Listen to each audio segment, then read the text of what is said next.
Abigail interrupts Chad working at the mansion to tell him she'd like to take Thomas to her mother's. Chad grins at her.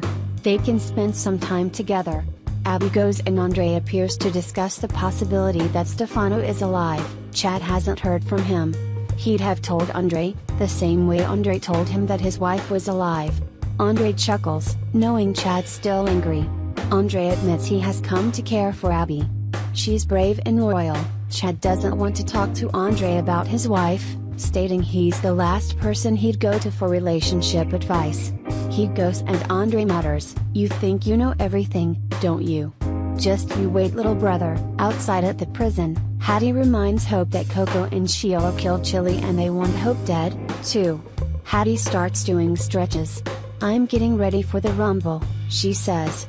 Hope talks about Alfie. She is going to get a list of all those who own that limited edition pocket watch. It'll narrow down the list.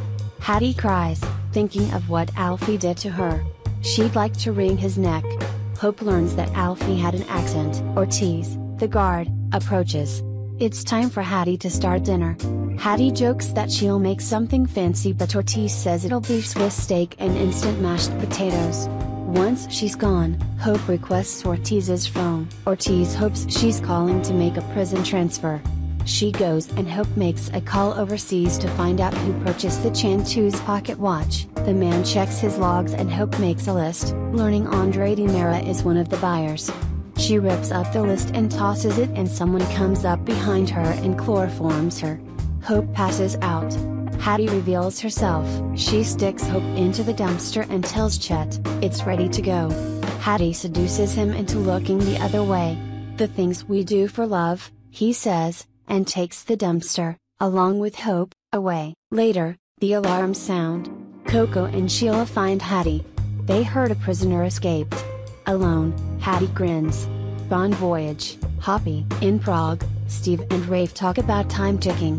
Hope's in danger. They need to find Stefano. Meanwhile, Marlena runs into Anna Di Mera in some dark alley. Anna tells her she's still heartbroken over Tony's death and since it's Stefano's fault Tony's dead, she's there to find Stefano. She waves a gun around. "I want him dead." Marlena says what Anna did was put Stefano on guard with her stunt at the cafe. Marlena questions why Anna's talking as if Tony's alive. Anna clarifies, unfortunately all the wrong people have come back. And Tony's not one of them. She pulls out an urn with Tony's ashes, then turns the gun to Marlena, vowing not to let the psychiatrist stop her. Marlena can see she hasn't thought this out. Anna lowers her gun, shakily. Marlena blames her for losing Stefano today. A police officer, Ivan Jurovic, appears and thinks they must have something to do with the shooting at the cafe. Paul intervenes. Everyone heads to the police station where Paul calls for Rafe and Steve to meet them. At the police station, Anna asks Officer Hosek, Martin Harris, to give her Tony back. He's confused. She points to the urn but the officer refuses. Steve and Rafe arrive and after hearing what happened, snipe at Anna for ruining their only lead. Marlena and Anna are arrested. Steve tells Paul there's a reason Stefano came from underground. They just have to figure out why. Steve takes a call.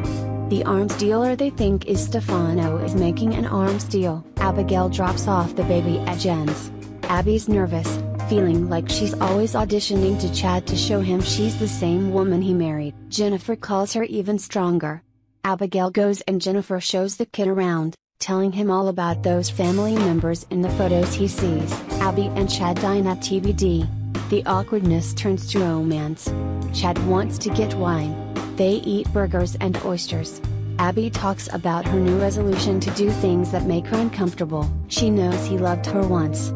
He tells her he needs her to be herself, the woman he'd like to fall in love with again. She nods. They dance. Abby and Chad arrive home. Abigail is disappointed when Chad goes to bed alone.